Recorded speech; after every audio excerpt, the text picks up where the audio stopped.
All right. So we're coming back. How you guys liking it so far?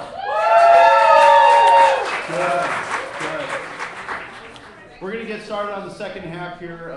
If you enjoyed the first half, you're definitely going to enjoy the second half. A couple notes saying, since it is my first time on scene, and Dave did point out, we are broadcasting tonight on the land of internet porn and cats through Ustream. Yes. So this is getting broadcasted out there. So yes. So hi out there. I'm inside you, internet. How does that feel?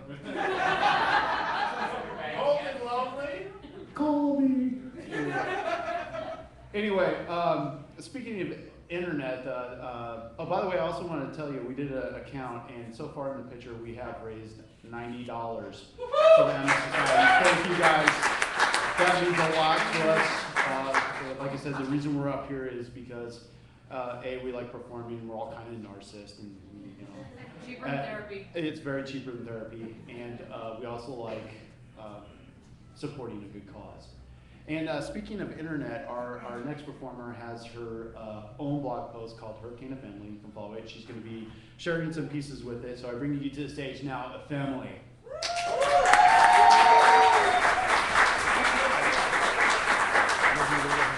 Real hat. Well, this is a sight for sore eyes.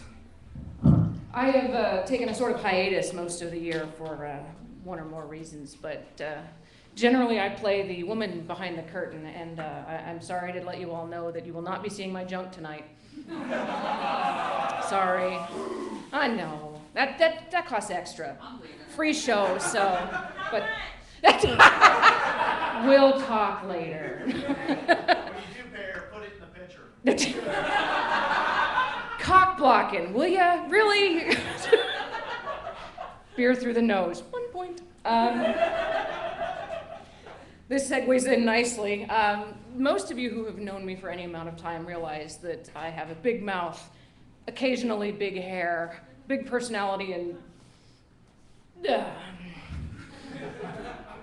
yeah. So I've known a lot of people who have had this idea that if only I were smaller, or if only I worked out, such and such would happen. I would meet my soulmate, or I would be happier. And so I decided that I was going to write a piece about that's encouraging not only body acceptance, but feeds my libido. So I would like to tell you about my story that I had written here, called Stickin' in a Plump One. Yeah. America is body obsessed. Trust me, we know what we look like naked. That means that we're not going to panic that you can see one minuscule imperfection if the lights are on, or it's the middle of the day on Tuesday. We know, and we're going to fuck you, throw our ankles over your shoulders, press back into that doggy thrust, grab a handful of skin, fuck you anyway. Ladies with a little extra are less likely to be stereotyped as sex obsessed. So we blend into the population better. Talking your lady into wearing either that sexy underwear or even nothing at all under her clothes out in public just might be easier if you can convince her that nobody will suspect her. People think it's the hot blonde, when in reality, it's the Zoftig redhead with vibrating panties and a boyfriend with a remote.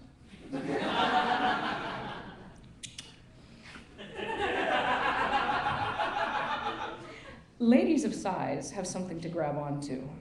We're soft, we're warm, we jiggle when we walk, and our bodies are full of wonder. They have beautiful nooks and crannies that need to be explored. Having that extra flesh gives you not only the satisfactory sound of a slap on the ass, but the added bonus of that warm backside bending to your strike. True to the stereotype, we're hungry. A round girl doesn't order a salad at dinner because she doesn't have an adversarial relationship with food. She doesn't care if she's judged for liking it either. That appetite and the lack of shame isn't limited to the dinner table. Convincing a thick girl that you think she's sexy, and you'll eventually find her in a ravenous palate of lust. Much like asking her, "You gonna eat that?" when you've got something left on your plate, she's likely to come back for seconds in the bedroom too. We indulge because we like it. Svelte women count calories and keep tabs on what they owe under the sheets.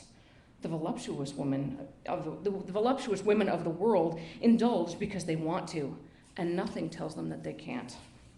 You spend the night with a girl who has stretch marks because she feels good, because you love how her voice drops a register when she moans and tells you not to fucking stop, because she knows she's what's making your toes curl, not the fact that she just might be your 10 on your bedroom bingo. Not being thin means there's no pressure to conform, to be like everybody else. That lets us have the freedom thin women do when it comes to shopping. They get the pick of the items on the sale racks. We get the pick of the partners who want something more than missionary with the lights out. Plus-size girls are bigger, and I mean that in every way. Our voices, our personalities, and our appetites. I don't have the personality to be a stick, and I wouldn't have it any other way.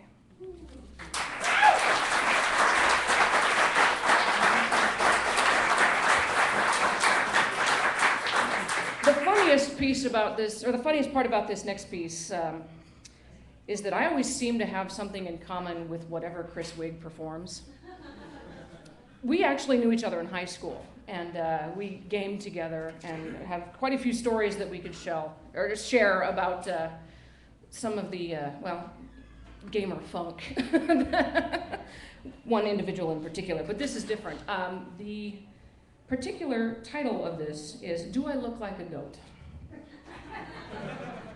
I did not plan this. Only recently, maybe in the last 5 or 6 years, have I decided that I was not going to hold back if I discovered other people behaving badly.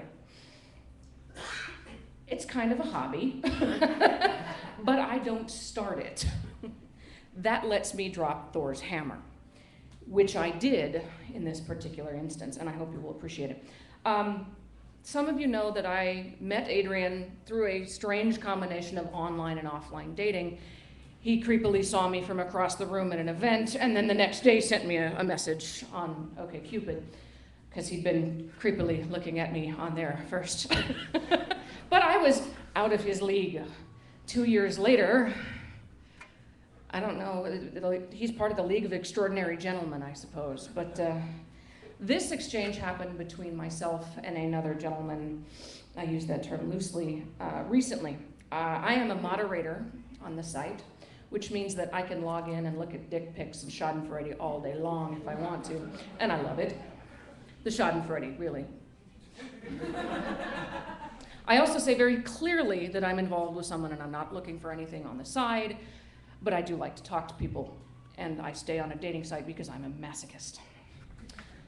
This gentleman decided to send something into my inbox, and I decided to look at his profile to get an idea of what I was getting into. About 2 seconds after I clicked on the link to see what this guy's all about, I got another message in my inbox, and I wish we had the projector tonight because I really wanted you to see the text speak. I just can't convey this to you, so I may have to spell out some of these words. Yes, the gentleman was older than myself. His second message was, "Don't just look, baby." To which I said, I've been logged onto the site for less than 2 minutes. I was hoping to get a chance to look at your profile before I replied. Having never taken a speed reading course, it takes me more than that amount of time to make it through your profile. Hold your horses. Now, that might have been a little bitchy, and I wouldn't have blamed the guy for saying, yeah, thanks, but no thanks. But he's not that smart. His response was, aw, A-W-E, aw, lol, you are, the letter R, sweet. Well, I saw your pro, U-R, P-R-O, and the first thing I noticed was your pigtails. Not pig, pigtails. Makes you cute, but doesn't hide the woman wearing them. Consider them a misdirection. You never expect a verbal towel snap from a woman in pigtails. He has warning. You never thought an older man didn't have some snap in him, did you? Hey? No, that's not my line of thinking. I'm finding that age doesn't necessarily slow a person down, it just gives them more ammunition. So you know my secret. Shame on you, and you better not tell. So be honest with me and tell me, what do you think, what are you looking for on here? Well, mostly new conversation. I'm happily seeing someone, so I'm not looking for new romantic encounters. I'm a moderator, so I keep my account open for that reason. I genuinely like people, and I could talk to all sorts on here. Okay, I can understand that. Do you ever get involved sexually with someone?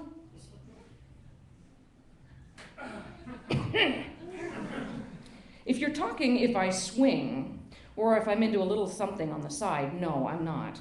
I am a one-at-a-time kind of girl. But there's a reason why my beau has lost 40 pounds since we met.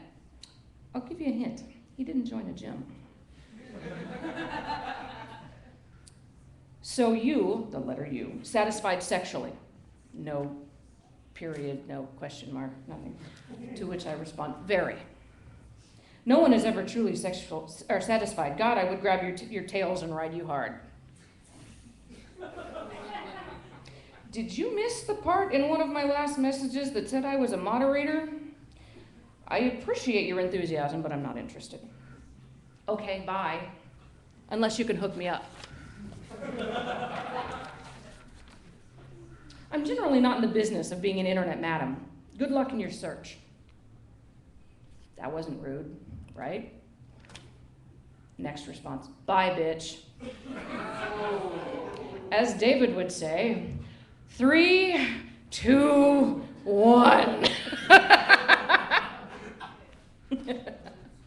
Fare thee well, transparent sleazeball with the spelling skills of a 6th grader and diction of a gangbanger. I look forward to seeing who's reported you for what sort of harassment later. Lol, you are, the letters, very cute, but my skills are way above understanding. So here, period, it is better to have loved and lost than to have never loved at all. So fare thee well to you, and I do hope you grow up some. Too bad your smarts does not match your beauty. Adios. No periods. None of that. I'm just thinking, oh, paper mache to a knife fight. I respond, this is rich. I just can't help myself. I must know. Please tell me, what skills might those be? Encoding all of your communication within illegible attempts at words, able to leap across boundaries in a single message? Let me just help you out here. And I go on to correct his spelling. You are very cute. So fare thee well to you, and I do hope you grow up some. Too bad your smarts do not match your beauty. Adios. There. Now you can turn that into the school I'll take you to. You can talk about my beauty all you want. I don't particularly care. You're trying to hurt me in ways that would work with most women. It's adorable. And if these are the skills you're talking about, I think it's time to hone them. That means sharpen, FYI. Hone them a little more before you leave the AAA dugout. In the big leagues, it's wise to have a deeper bullpen than what you've got. That means your game sucks. A for effort in trying to belittle me?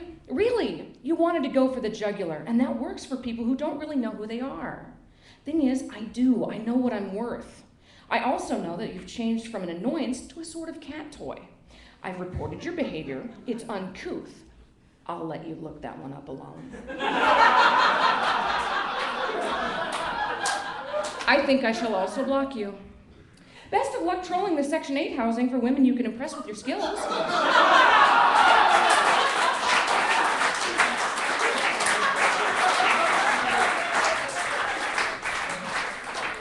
I had more of these. Like I said, I was hoping for the projector so I could let you see the wall of shame. The next time we get one, I will be sure to advertise it ahead of time. So, thank you very much. Glad to be back.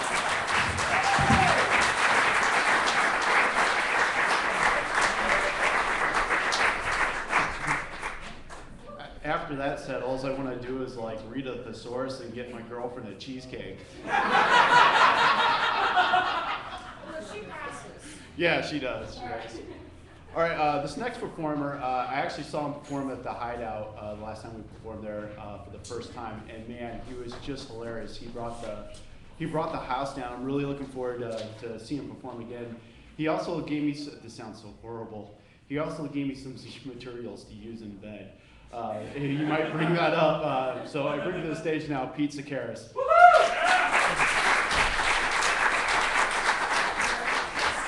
Just the How you guys doing? Hello, Internet. I like long walks on the beach. But do you like pina coladas? I don't drink. This is my first time in this venue, so please be gentle. Tell you a little bit about myself. I'm involved with local professional wrestling promotions. I'm a ring announcer who calls the action, a referee who makes the count, and occasionally a wrestler who lives the dream. Independent wrestling has lots less glitz and glamour than what you see on TV. I've been to shows where the concession stand was literally a woman handing out gum.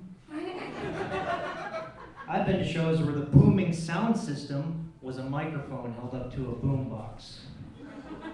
And I've been to shows where someone forgot the ring bell, so I actually had to go ding ding into the mic. And I'm still reeling from the adrenaline of refereeing in the middle of the woods by a river in Davenport, Iowa. The name of the show? Scott County Wrestling Deliverance. And every old guy that walked up to me just wanted to ask if I had a pretty mouth, but he didn't have the heart for me. So I get there with my stuff. I ask where the dressing room is. The guy points to the trailer that brought the ring there. Pro wrestling. Had my first cosplay experience recently. That's where you like dress up like your favorite anime or sci-fi characters. I'd never been around more people with tails in my entire life. And you know, I saw this girl like red-haired ponytail, like short shirt, midriff exposed, khaki shorts, combat boots. I'm like, wow, I'm gonna awkwardly walk up to her and attempt conversation. And I said, okay, you're Laura Croft from Tomb Raider. And she goes, no, I'm Cersei Nightshade, Angel Death Note from Super Happy Fun Time Extravaganza. I'm like, okay, I gotta brush up on my anime. It's cool, it's cool. 3 weeks ago, this girl told me that I should try Adderall and Molly.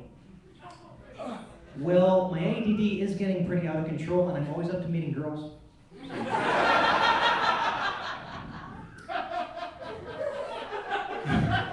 I have a loaner phone that doesn't have a slide-out keyboard, so I have to virtually text with a virtual keyboard or voice text, and that's going to make sexting that much more awkward. Every part of me is yours, open parentheses, takes off shirt, close parentheses, send. Yeah, doesn't really go over as well. Didn't land this time, kind of upset about that.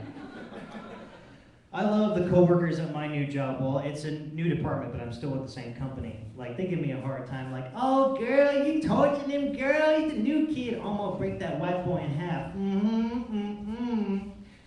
Yeah, like, I bumped into this woman, and she was like, you can say, excuse me, it's okay. You a little tight, I'm gonna get you loose. It won't take long, but I'm gonna get you right. I'm paraphrasing. And, you know, I don't know about this, but I think she desires the fellas.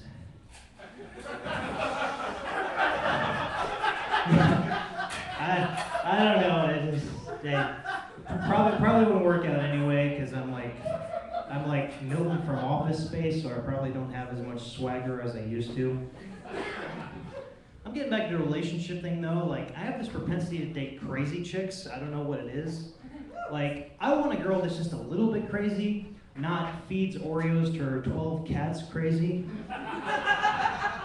Like, I dated this one girl that said she thought about killing me. And she reassured me by saying, no, hon, I think about killing other people too. Red flag on fire. I taught her the meaning of the phrase, ow, you're bending it. And with my love of wrestling and my, you know, just love for women in general, I'm thinking that if the magic should ever happen, and don't get it twisted, it does happen, you know, I ought to try something, and I'll let you know what it is in a second. And for those of you that don't know, I have cerebral palsy, which is a form of brain damage that affects the motor skills. It mostly affects my lower extremities. Hi-oh. No wonder I walk with a limp. Yeah, like, it affects my hand gestures most of all. Like, I can't tell someone peace without looking all alien-like. I can't tell someone I love you or rock on without looking like I got a broken hand. And I can't flip someone off without looking like I'm gonna stab them. E.T. Book World. And it affects my ways with women again. Like, how am I supposed to walk up to a girl if I look like Shaggy from Scooby-Doo?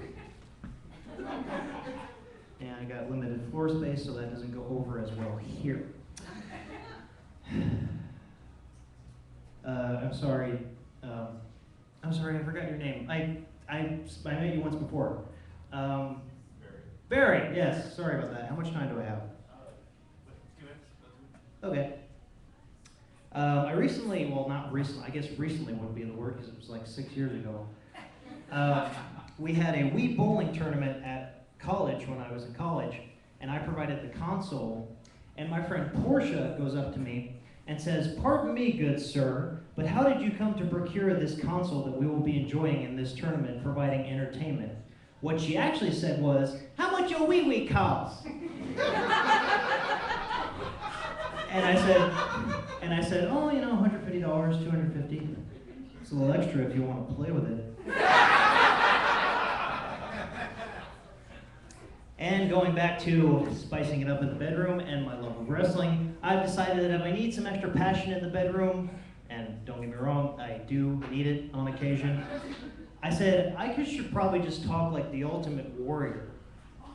Like, I should be like, "The family that I live for only breathes the air that smells of combat. And as my phallus creases your vaginal walls, we will become one. Exit stage left, exit stage right. The fuses in the exit sides have been burned out because we are closer to parts unknown." And then I realized I'm talking to myself because she left. Have a good night. Enjoy the rest of the show. And I'll see you guys next time.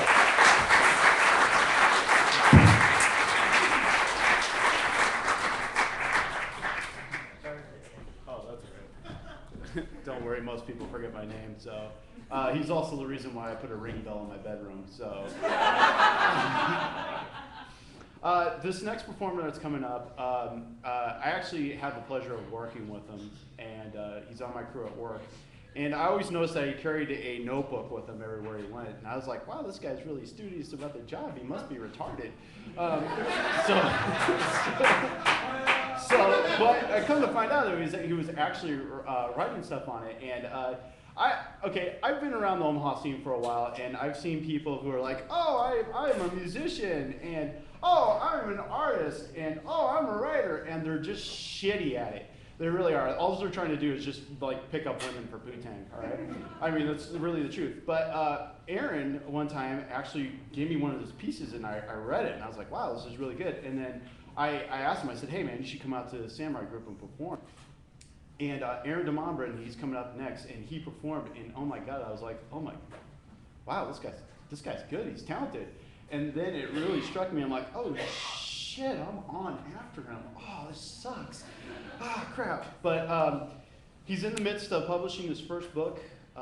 He's gotten a lot of us on allpoetry.com, and he's helped hone our writing skills. And I'm very excited right now to bring up Aaron DeMombrin to the stage.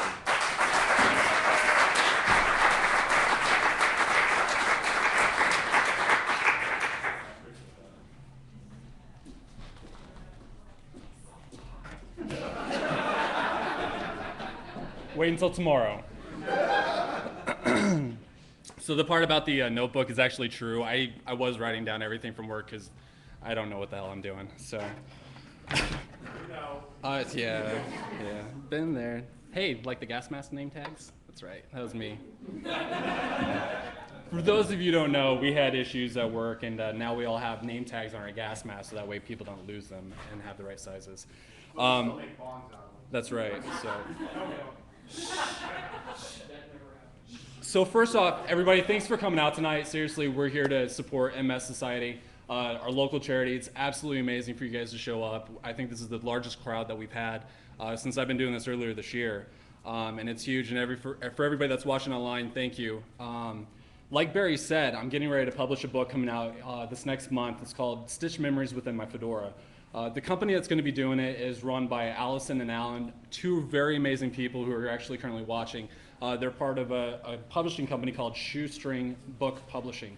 and they're located out of Maine. And so I'm just absolutely thrilled and excited about that. And I'll keep everybody posted with that coming out. So the first piece, and I didn't tell anybody that this was actually going to go on. Today is Lindsay's birthday, and for those of you who don't know, Lindsay's my girlfriend. And so we actually spent the entire weekend going out and everything, and I wanted everybody to wish her a happy birthday tonight. Give her a round of applause.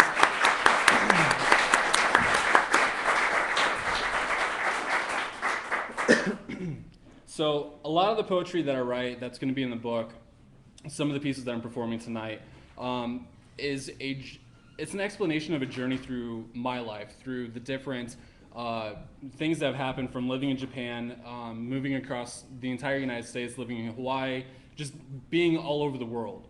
And each of those experiences have done their toll on me. I've taken away different pieces and experienced many different things. And so this book takes the readers on a journey through love, angst, anger, hopelessness, depression, hurt. And it takes you on a road back to redemption. Because it's something that everybody goes through in life. We deal with these hidden demons that we're continually fighting. And a lot of people don't like to talk about their demons because it's so personal. It's so intimate to who you are. And it makes you vulnerable. And vulnerability sucks. Nobody likes to be vulnerable. But this poetry, this book that I'm writing is strictly about being vulnerable and opening up and allowing you to really be who you are. And so the first piece that I'm going to read tonight is actually a love note that I wrote for Lindsay, and she doesn't know I'm doing this. But it's something that, for some of you guys that I work with have known that I've gone through some really hard times this past year, with not only my kids, but with other issues. And Lindsay's kind of been my solid rock going through this entire time. And so this is called Love Note number 4. We painted ourselves on blank coffee mugs, drowning conversations within whipped cream stares, synced between fate and chaos. You watched me slowly drown from heavy-hearted darkness, becoming mirrored stranger to myself. Your compassion is weightless, shed generously, allowing faith's perseverance, raise me from the depths by your love. We captured our tears in glitter-stained palms, made wishes to obsidian ceilings, and waited for salvation, loving tomorrow's sunrise together.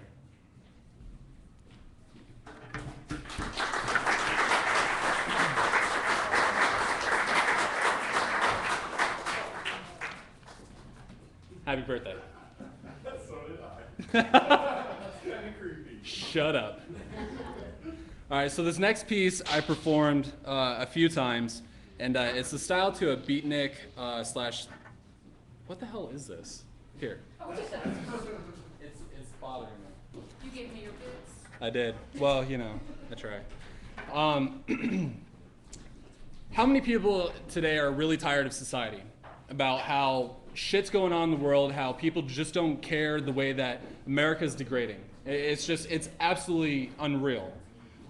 This piece is about that. This piece is Awakening Call. It's called The Voiceless, The Shackles. Wake me up when it's over, brother. Avicii's the singer, but no one are winners here. It's reality. So is life with all the brutality, and who we are won't matter. Because in the end, it shatters into justice not being fair. No one shares their freedom anymore. Politics are money. That's what pays. I can't stand here asking for facts. Truth isn't a pact derived of ideals and whether or not they like you. I mean, really, like you? Turns out Sally Field wasn't acting. It was just modernity drenched in expensive wine that time ages, with socialistic ideas. So don't you think this America is new? No, it wheels and deals with the rest of us. I'm tainted. So are you. Bitter, sour, from rotted fruit. We need to speak our thoughts. We, the philosophers, we, the free thinkers, we, the dreamers, we, the writers, we, the damned. And I am seeking the truth. I want to grasp it like a malnourished child, sickly, frail, but precious. Even if it's pale in comparison to the fatted calf we're preparing to sacrifice, spreading the plague. Don't you know it's the rage now? To inflict who will listen, willing them to implant one seed of truth. This world is condemned by politicians who grope and rape the common folk for fun. They are the whores looking to score a quick buck, and like a fast fuck, they want us to sell ourselves short. And I'm here to report their blood-stained hands are gripped tightly around the throats of every man, and the Constitution that centuries have tried to uphold. Now, I'm not sure what it is we're even fighting for. Do you? In God we trust. That was our start. In God we trust. That was our principle. In God we trust. Printed on our currency. But did we print it in our hearts? This shit drives me insane. It's so insane to see his image everywhere. Lit cigarettes on neon billboards telling you to buy him the way you buy a paper plane. When it refuses to fly, build another. And wouldn't you rather have something solid to believe in? Illusions of happiness, the false idolatry of capitalists. Abide with him. Should you follow? By him. Or is it a whim to find wealth at the risk of one's spiritual health? Money corrupts, but the buck just might stop here if we don't fear finding our visions, finding our paths, our lost hope, and all those with lost lives. The nation is crumbling. We've already begun falling, blaming others before ourselves. It's your fault I refused to listen. It's your fault I walked away. It's your fault I'm dependent. Now do something for me. Find me a way. But those screams, I hear those dreams I've seen all fall silently on deaf ears. Because the voiceless isn't free and the chains manifest themselves into shackled hands and souls who roll with the visionaries. But I am me. It's not my way. I am me, and today I'm doing the shouting. Speak up and find out that today has got to find faith from the commercialism of the great American decay.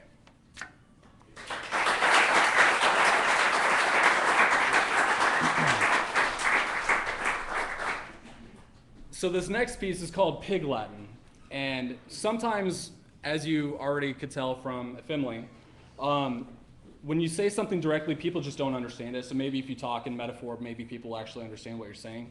So that's what this piece is about, Pig Latin. I feel bare ink dripping, weathered strokes on pages saturated with memories of years and emotions. Pictures cascade from family albums of people I no longer recognize and experiences that I feel more fiction than real.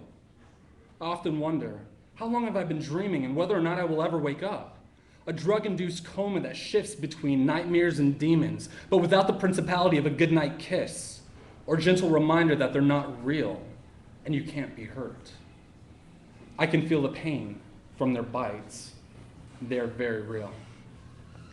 I could describe you as many things, but classification never suited species that were something other than what they appeared. Like Bram Stoker's Dracula, you never were able to view yourself in the mirror. You were empty, invisible, only to yourself. You snapped my bones like brittle plaster, cracking with each step, falling as leaves fall in a yellow-red November. But you were a Chardonnay December. You inebriate my thoughts. I pour my soul on granite so that you can steal pieces away once cooled. Perhaps this is why you have diabetes and are malnourished.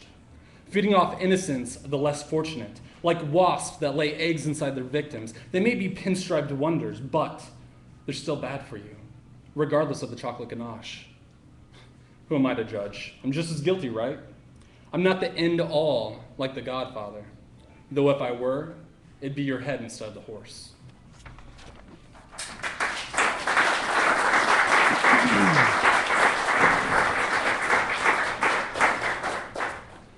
This next piece I wrote with a published author out of Canada. Her name is Katie Axton, and it was an absolutely amazing experience to do something of this magnitude with somebody who's already been published and is just an amazing artist altogether. But this piece we wrote together, and it's called Catching Lies with Closed Eyes. Deeply rooted within the splinters of my weathered spine are my secrets. Unlike cocoons, they simply do not fall away when I present myself to the beauty of the moon. They are the foundation of all that I am, once was. You wish to read me as to your journal, and that all secrets belong to you, even if they're not yours. You're the grave robber of my soul, seeking out my inner demons as if ancient artifacts, precious memories that are worth saving. Demons that I preferred remain buried in the past when you didn't exist, when I wasn't who I am now.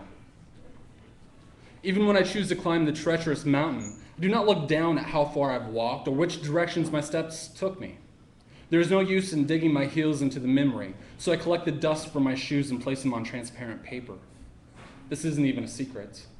But it shames me that I can form multiples of the same mistakes as quickly as I can trace the back on my palms.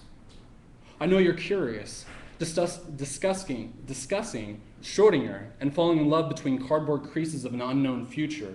But darling, those are only words. When it comes down to, will you really want to fill into this box we're building? When we treated one another with suspended feelings and only embraced the here and now, we felt more alive, even if it were based solely on the lie of being completed. See, the secret is I'm damaged goods. Emotionally, I'm disfigured because I felt the lowness of self-worth, as if gutters embraced the filth of what I became. But my son never said, because I never divulged my secrets. Can you honestly tell me you want to know everything that defines who I am? Everything molded me into the person that I am today? Judgments fall so quickly. I know this because I'm judgmental, and I place everyone and everything under the microscope. And as I dissect each of your insecurities that make you who you are, it drives you crazy, and I cannot change this part of me. You are a part of me. One of the only parts I cannot cut out or paint over like the white walls inside my brain.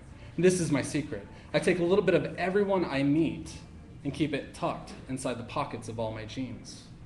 I developed an impediment in my speech, called it picking my battles, when in reality, it was just rearranging my feelings into low-budget porno. I'm left to wonder, how long have I been beating a heart's whore?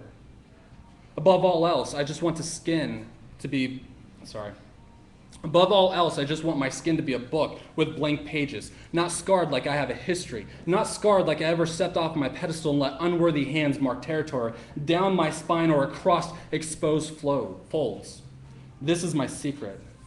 I found the gutter comforting, so I kissed the pavement. This isn't a pretty way to place my story, but I never claimed I wanted to grow into a poet laureate. But when did my transgressions become so prominent, and my true self transparent? When did I allow myself to fall so far? I tried touching the stars because my dreams laid beyond them, and in the process I fell into the serpentine sewers further away than when I started. I guess I learned it's easier to be intimate than to be real, because only I knew if I failed myself. It wasn't plastered on billboards in Times Square for all to see. Not that anyone ever cared anyway.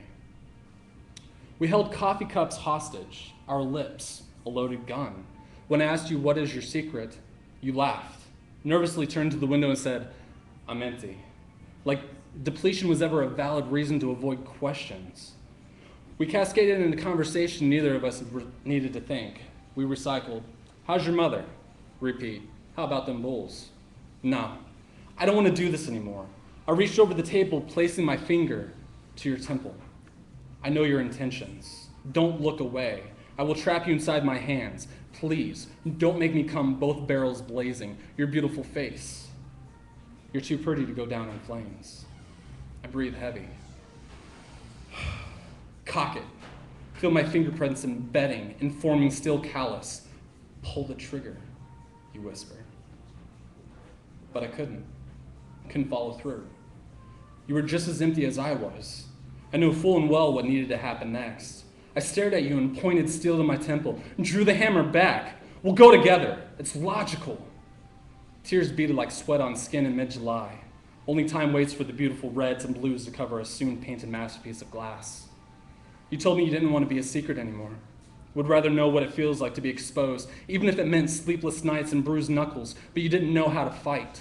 Even with balled fists and raised voice, you knew that you couldn't swing, so you clung to the wall.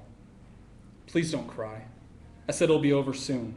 Don't forget to breathe. No one's watching now. It is our chance to leave without having to explain we are in fact fiction, nothing more than a human equivalent of a semicolon sentence, and that we'll never be able to stand alone.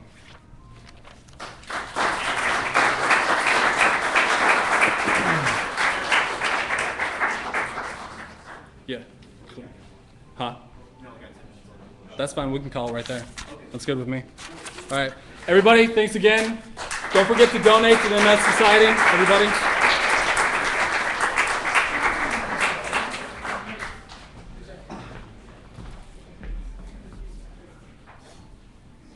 You see what I said when I said, oh shit, I gotta go on after him? Even now, I'm just introducing the next person. I'm like, I feel stupid.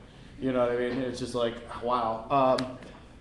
This next performer I also work with. He works with a lot of us. And like every time, I always look forward to if I'm working with his crew or he's working our crew, because like every shift briefing, we get a show. If you don't believe me, I'll fucking blow you. And there's a story behind that one. Sean Frazier, he's got a lot of energy, and when I first met him, I just knew in the back of my mind that we had to get him here. So I'm not even gonna waste any time, man. I'm gonna bring to the stage Sean Frazier.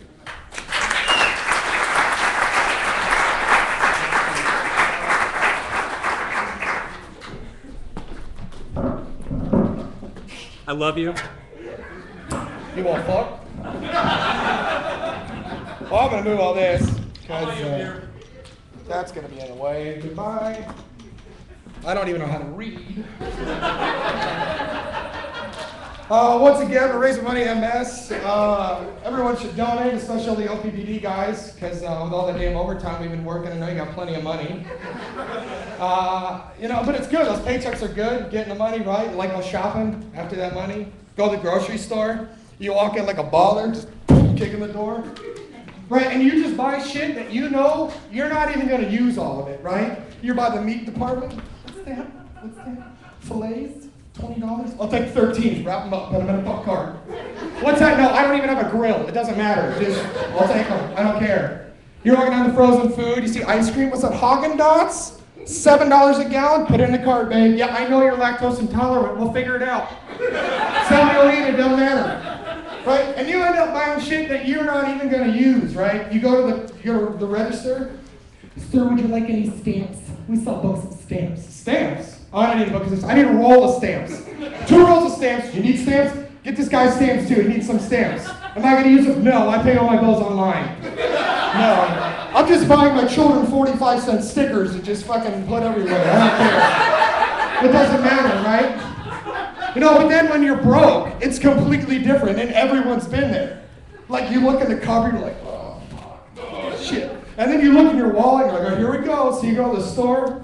And the best is when you see a married couple, right? Like the guy, he doesn't care. He's just there to eat. That's what dudes do, right? So you see the wife. One time I was in the store, she goes, honey, get some mac and cheese. He goes, okay. He reaches for the Velveeta. He turns around, she's like, what are you doing? He goes, I'm getting mac and cheese. She goes, its nickname is literally liquid gold because it's cheesy and it's freaking expensive. Put it back. So he goes, okay. She goes, pick it up like you like it. He goes, pick it up. Bottom shelf, 49-cent goodness. You're getting 4 boxes. That's all. Don't even look at the hot dogs, fat ass. You ain't getting no hot dogs. You're getting a half a box for the rest of the week. That's what you're getting, right? And people just make dumb decisions, right? I saw a guy in the store, and he was standing there. He had a wedding ring on, $10, and a box of tampons, right? And he's standing there like this. And he's looking at the cigarette counter. And you can see but what he's thinking in his head, right? It's like, well, if I get this, she won't be on my ass tonight, but she's going to be raging bitch the rest of the week, so might as well just get the cigarettes. I need something to put up with her. And he's got the coupons now. He got the cigarettes, right? And he didn't care. And kids are the worst, right? When you're shopping and the kids won't shut up and they're just screaming, right? And parents will do anything to make their kids shut up. Am I right? You see the dad with like 9 pink barrettes in his hair? You don't make fun of that man. He's simply doing the last thing he knows to not kill that child. He's just sparing you from a public murder-suicide. That's what he's doing. And every parent does something different. Some parents will give their kid like their phone, their iPhone, because let's face it, small children are like stupid cats at a laser. Just don't look at anything. As long as it's entertaining, kids don't give a shit, right? Some moms, like the babies, they'll sing and hum to them, which is cute. And then you got like that one dad who like the mom's not there, and he's in charge of disciplining it, and he's such an asshole that it makes you feel awkward being in the store. It's like, Jimmy, shut the fuck up, Jimmy! get in the car, wait till we get home, Jenny. I swear to God, I'm sending your mom back to the store and I'm killing you as soon as we get home. And you just sit there like, good God, Jenny, run, Jenny, run. Don't go with it, Jenny, don't do it. Right? And you know, my personal favorite, however, is the parents that dance, right? And there's 2 rules of dancing. A, know how to dance. And 2, don't be white. Those are the 2 rules. Because white people can't dance. And the white people that do dance are smart enough to do it in the damn grocery store. Right? And this is why, you know, there's consequences when you dance in public and you don't know what you're doing. And I'm going to give you an example. Me and my wife going to get some Halloween decorations, right? We're standing there looking at it, and we hear some girls, little girls behind us in the other aisle, screaming and hollering, they're having a shitty day. So about 5-10 minutes later, we walk around, and we get to the end cap, okay? And we hear them laughing, like, okay, cool, they're having a good time. Well, as I turn the end cap, this is what I see. And I'm gonna paint you a picture, okay? There's like a mid to late 30s white guy, okay? There's some top 40 crap song playing on the store's radio. Behind him, his backdrop is like princess dresses and Tinkerbell dress, just like a 10-year-old girl's wonderland. He's surrounded by like 3 little girls ages 8 to 10, and I shit you not, he is in the middle of them doing this.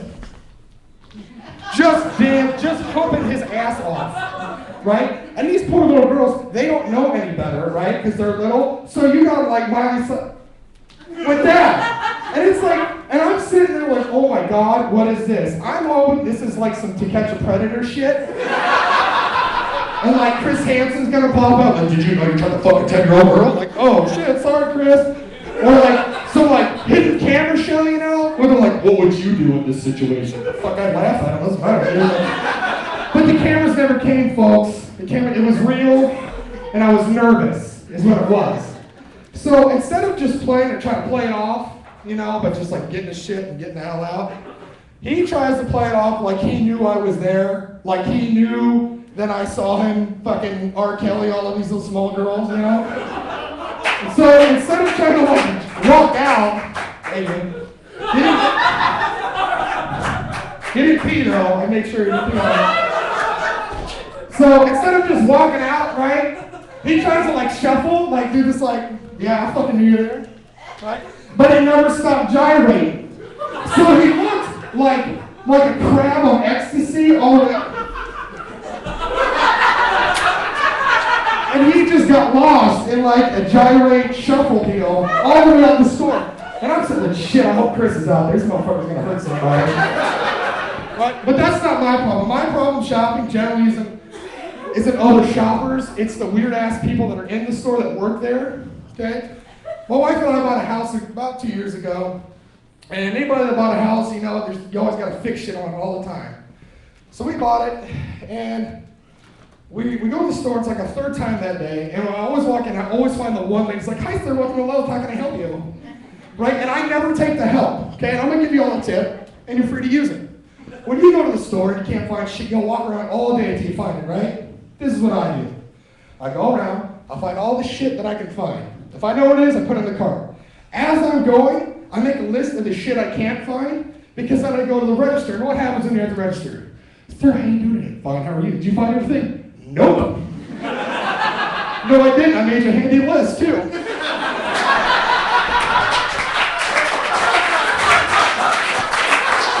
then fucking go get for me. Hey, hurry up when you're done. You gotta help me get my car with that shit. Let's go. And that's what I do. And it works out fine. I mean, I'm not gonna walk around for an hour. I don't know where I'm going. Just have this little girl, knows the whole store. She'll do it for you. You know, and so one day we went in there, and I was tired, and my wife knew exactly what she wanted, and she runs in with a cart, and I'm just kind of moseying along, and here comes Miss Chipper. Hi, sir, welcome to Lowe's. How can I help you? Fucking what? No, I'm fine. Are you sure? I know where everything is. Well, at this point, I'm not there for anything, so I can't make a list. But I'm like, screw it, I'm already here. Let's have some fun. Let's see what Daddy can get away with. So I'm like, well, you know what? I got a really complicated landscaping project I'm doing. She goes, oh, really? Well, what do you need? I said, well, I'm going to need a pair of leather gloves. She goes, okay. So she takes me to find leather gloves. She goes, what else? I'm going to need some rope and some duct tape. Okay. So my gloves, my rope, my tarp. He's like, where do you guys keep your tarps? I'm looking for a big tarp, preferably dark in color, easily concealable. Over here. Okay. Where are your shovels? I need one like a 6-foot shovel. Yeah. She goes, sir, what are you doing? And I said, well, it's crazy. I got this row of bushes. It's nuts. It's like 6.5 feet long, 4 feet wide, but the roots are like 6 feet deep. I don't know. She goes, oh, I never heard of that bush. I'm like, yeah, I know. And she goes, oh, well, what are you going to do? I said, well, I need to get it pulled out now because some really fresh fertilizer and it's rapidly decaying. And I need to get that in the ground so I can plant some more trees. And she goes, do you need anything else? I said, yeah, I meant to ask him, do you guys do chainsaw rentals? And you know what, from that day on, she never helped me again. And I'm starting to think that it might have something to do that when I go in there, like I'll walk in and I'll see her.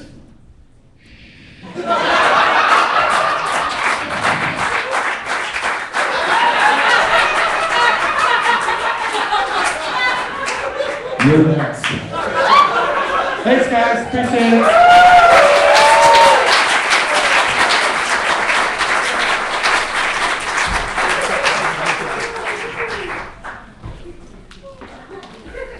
I gotta hang out with you more often. We'll go shopping together. Hey, I've got an idea. Do you have a passport? Because we can work something out.